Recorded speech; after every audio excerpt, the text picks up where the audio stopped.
को मेरा प्यार भरा नमस्कार। और आज मैं आपको देश के प्रधानमंत्री जी की कुंडली के बारे में और उनके ऊपर जो कुछ घटना या कुछ ऐसी संभावनाएं हैं उसका मैं आपको अवलोकन कराऊंगी। देखिए, जब ये किसान आंदोलन हो रहा था उस वक़्त कोई बहरूपिये बीच में निकले और उन्होंने 1984 की घटना को याद दिलाया।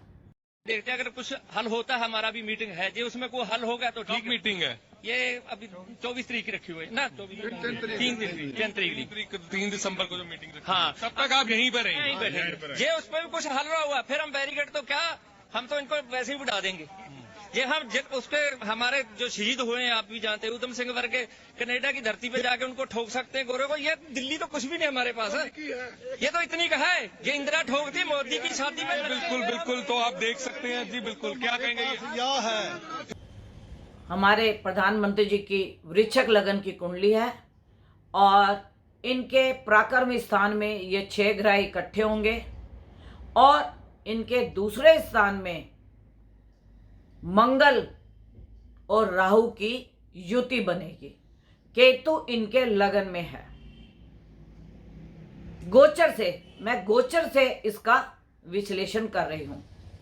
अब जो लोग इस चीज के लिए हमें आगाह कर रहे हैं कि अगर हम 84 की घटना दोहरा सकते हैं तो इसका हमें बहुत ध्यान से अवलोकन करना है, क्योंकि जब मंगल और राहु अंगारक योग बनाता है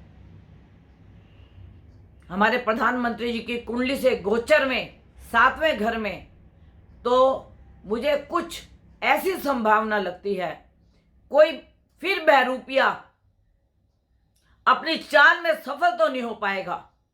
यह अदृश्य शक्तियों का आह्वान है कि जो जितना मर्जी जोर लगा ले लेकिन वो अपने कार्य में सफल नहीं हो पाएगा।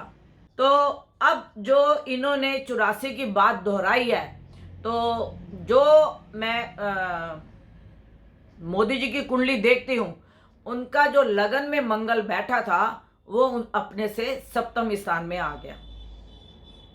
7वां स्थान हर आचार्य को मालूम है कि 7वां स्थान हो, 8वां स्थान हो या 7वां से 8वां स्थान हो, यह मार्केश होते हैं और मृत्यु तुल्य कष्ट देते हैं। भगवान करे ऐसी कोई घटना ना घटे, क्योंकि राहु है, राहु और मंगल का अंगारक योग बनता है और मंगल की चौथी दृष्टि हमारे कर्म स्थान राज्य स्थान पर भी पड़ती है। तो उसके हिसाब से मैं इस चीज का भी निवेदन करूंगी कि जो घटना 1984 में घटी वो घटना अब दोबारा ना घटे। उसके लिए हमारे जितने भी सुरक्षा बल है उन सबको ये इस चीज का मैं निवेदन करूंगी और मैं प्रधानमंत्री जी से और रक्षा मंत्री जी से और जो हमारे अमित शाह जी हैं उनसे भी रिक्वेस्ट करूंगी कि कुछ अपनी रक्षा में जो हमारे सुरक्षा कर्मी हैं उनका अदल बदल कर दीजिए। और करना ना करना तो सरकार के हाथ में है, हमारे हाथ में नहीं है। लेकिन और मुझे ऐसी भी संभावना है कि घटना तो नहीं घटेगी, लेकिन जो बहरूपिया वो अपनी चाल पर चालबाजी कर सकते हैं। तो हमारे में होता है कि सावधानी हटी और दुर्घटना घटी। तो मैं यह निवेदन अखंड मंथन के द्वारा क्योंकि प्रधानमंत्री जी ने आगे बहुत से कार्य करने हैं, उनके स्वास्थ्य में भी कुछ दिक्कत आ सकती है। मैं ये नहीं कह सकती कि स्वास्थ्य की प्रॉब्लम नहीं होगी, क्योंकि मंगल अभी अष्टम में भी जाएगा, तो कुछ मैं स्वास्थ्य की प्रॉब्लम कह सकती हूँ। उनको अपने स्वास्थ्य का भी थोड़ा ध्यान रखना पड़ेगा और अपने रक्षा जो उनके सुरक्षा कर्मी हैं उनके अंदर भी उनको बहुत सचेत और कुछ हेर फेर करना पड़ेगा। हेर फेर बदली करनी पड़ेगी, जिससे कि उनकी सुरक्षा में सेंध ना लगे और उनकी सुरक्षा में कोई भी ऐसी दुर्घटना ना घटे जो हमारे देश के लिए बहुत दुर्भाग्यपूर्ण हो। मुझे ऐसी संभावना लगती नहीं है कि कोई ऐसी घटना घटेगी, लेकिन हमें सावधानी जरूर बरतनी चाहिए, क्योंकि एक तो सप्तम से अष्टम द्वितीय स्थान पड़ता है, और लगन में केतु है, और लगन से तीसरे स्थान में फिर वही 5-6 ग्रहों का योग बना हुआ है पराक्रम के अंदर, और सप्तम के अंदर वृष राशि में मंगल और राहु की युति बनेगी। तो मंगल और राहु की युति, और यहाँ से अगर आप देखेंगे राहु की नवम दृष्टि मोदी जी की कुंडली में नवम दृष्टि उनके पराक्रम पे पड़ती है, तीसरे भाव पे पड़ती है। तो उसमें भी कुछ ऐसी घटना, मतलब बहरूपियों को तो क्या है, उनको तो बाहर भी रोटी खानी, जेल में भी रोटी खानी। लेकिन ग्रहों के अवलोकन से मैं आपको बता रही हूँ, क्योंकि अगर आप उनका वृश्चिक लगन लेते हैं, वृश्चिक राशि लेते हैं, तो आप देखिए कि उनके तीसरे स्थान में 6 ग्रहों की युति 10, 11, 12 फरवरी को होगी, जिसमें से चंद्रमा तो निकल आएगा। और जो मंगल और राहु की युति है वो शनि को जब देखेगी और वहां पे शनि की दृष्टि पड़ेगी, अंगारक योग इनके सप्तम स्थान में बनेगा, तो यह कुछ ऐसी संभावना सितंबर अक्टूबर तक, क्योंकि इसके बाद अभी मंगल जो है वृष राशि के बाद मिथुन राशि में उनके अष्टम स्थान में भी जाएगा, अष्टम स्थान में भी जाके उनके पराक्रम को वो देखेगा 8वीं दृष्टि से। और यहाँ से राहु देख रहा है, और राहु तो आपको पता ही है कि छुपी हुई कुछ ऐसी घटनाओं को उजागर करता है, कुछ मतलब ऐसे कार्य को कर देता है कि जो अपने नामो निशान तक मिटा देता है। तो उसके लिए मैं जो कुंडली के अवलोकन से 8, 9, 10 तीसरा स्थान पराक्रम का है, और उसके अंदर 10 और 11 तारीख को 6 ग्रहों का अवलोकन होगा, 6 ग्रह बैठे होंगे और राहु की दृष्टि होगी उसके ऊपर। उसके बाद मंगल के साथ जब उसकी युति बनेगी, तो मंगल के साथ भी युति बनने के साथ तो अंगारक योग बनेगा। फिर मंगल चला जाएगा अष्टम में, अष्टम से फिर वो अपनी 8वीं दृष्टि मोदी जी की कुंडली में 8वें स्थान में डालेगा। तो उसके हिसाब से कोई भी गुप्त शत्रु तो देखो आपको पता है ऑपोजिशन पार्टी में भी होते हैं, और सत्ता के लिए तो आदमी कुछ भी करने को तैयार हो जाता है। तो मैं इस चीज के लिए अखंड मंथन के द्वारा मैं अब क्या बोलूं कि मैं यह बोलना चाहती हूं कि अपने सुरक्षा कर्मियों को अगर आप बदलें, उनका ध्यान रखें और सुरक्षा का ध्यान रखें, तो बहुत मतलब देश बड़ी दुर्घटना से बच सकता है। और बाकी मोदी जी को अपने थोड़ा सा स्वास्थ्य के ऊपर भी ध्यान देना है, क्योंकि लगन में केतु होने के कारण आदमी थोड़ा सा, जो ये देश की हलचल हो रखी है, यह हमारे को उलझन में, दिमागी परेशानी में डालती है। तो उसका भी एक है। तो मैं उस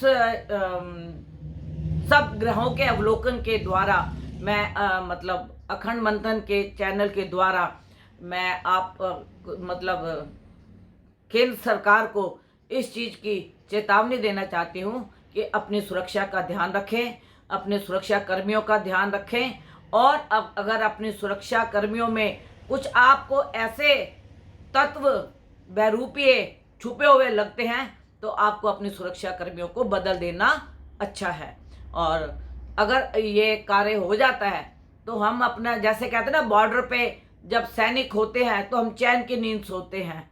तो आपको मालूम ही है कि जब प्रधानमंत्री जी देश की बागडोर संभाल रहे हैं, तो सारी जनता चैन से आराम से सोती है। तो कुछ मुझे ऐसी संभावनाएं लग रही हैं जिसके ऊपर मैं यही बात बोलूँगी कि अगर ये अपने, क्योंकि अगर ये बात किसी के मन में आई है कि 84 वाली घटना हम दोहरा सकते हैं, तो समझ लें उनकी मंशा में कुछ तो खोट है। चाहे वो कोई भी है, वो किसी भी पार्टी का हो, चाहे वो कांग्रेस का हो, चाहे वो समाजवादी पार्टी का हो, चाहे वो कहीं का भी हो। तो उसके लिए मैं नहीं कहती, लेकिन अगर किसी ने ये अपने मुख से बात निकाली और मीडिया के सामने निकाली है, तो समझो वो कितने बहादुरपन होके ये बात कह रहा है और वो चेतावनी हमें दे रहा है। तो अगर हम चेतावनी से नहीं संभलेंगे तो फिर दुर्घटना घट जाएगी। तो इसके लिए मैं हाथ जोड़ के निवेदन करती हूँ और अपनी सुरक्षा का ध्यान रखें। अपने सुरक्षा कर्मियों को अगर कहीं आपको लगता है बदलने की ज़रूरत है तो आप अवश्य बदलिए। और मैं देश की रक्षा के लिए, देश को आगे बढ़ने के लिए मैं सिर्फ यही निवेदन देती हूँ कि अगर हमारा देश आज आगे बढ़ रहा है और चारों तरफ उसका नाम हो रहा था, तो कुछ बहरूपियों ने जो ये 26 जनवरी को उपद्रव करके हमारे नाम को किया है, लेकिन नाम तो हमारा फिर भी आगे बढ़ेगा, यह तो बात पक्की है। लेकिन ये कुछ समय की घटनाएं थी और जो ये घट गई, लेकिन अब आगे के लिए पुलिस बल को पूरा बल दिया जाएगा जैसे शाहीन बाग का दिया गया था। और उसके बाद मैंने पहले भी बोला था, अपने भाई बहन, अपने पति, अपने बच्चों को संभाल के घर में रखिए। कोई ऐसे उपद्रव में ना जाए, कोई ऐसा उपद्रव ना करें जिसकी घटना का आपको भुगतान भुगतना पड़े। लेकिन जो नहीं समझेगा तो फिर वो उसका भुगतान करेगा। सरकार तो अपना निर्णय करेगी, कोर्ट अपना निर्णय करेंगे, पुलिस बल अपना निर्णय करेगी। तो मैं इसी बात को कह के अपने वाणी को विराम देती हूँ। और अगर मेरे से कोई कांटेक्ट करना चाहता है तो 9810930691 पे कांटेक्ट कर सकता है। 9999338366 11 बजे से 4 बजे के बीच में आप मेरे से कांटेक्ट कर सकते हैं और अपनी कुंडली का अवलोकन करा सकते हैं। ओम नमः शिवाय।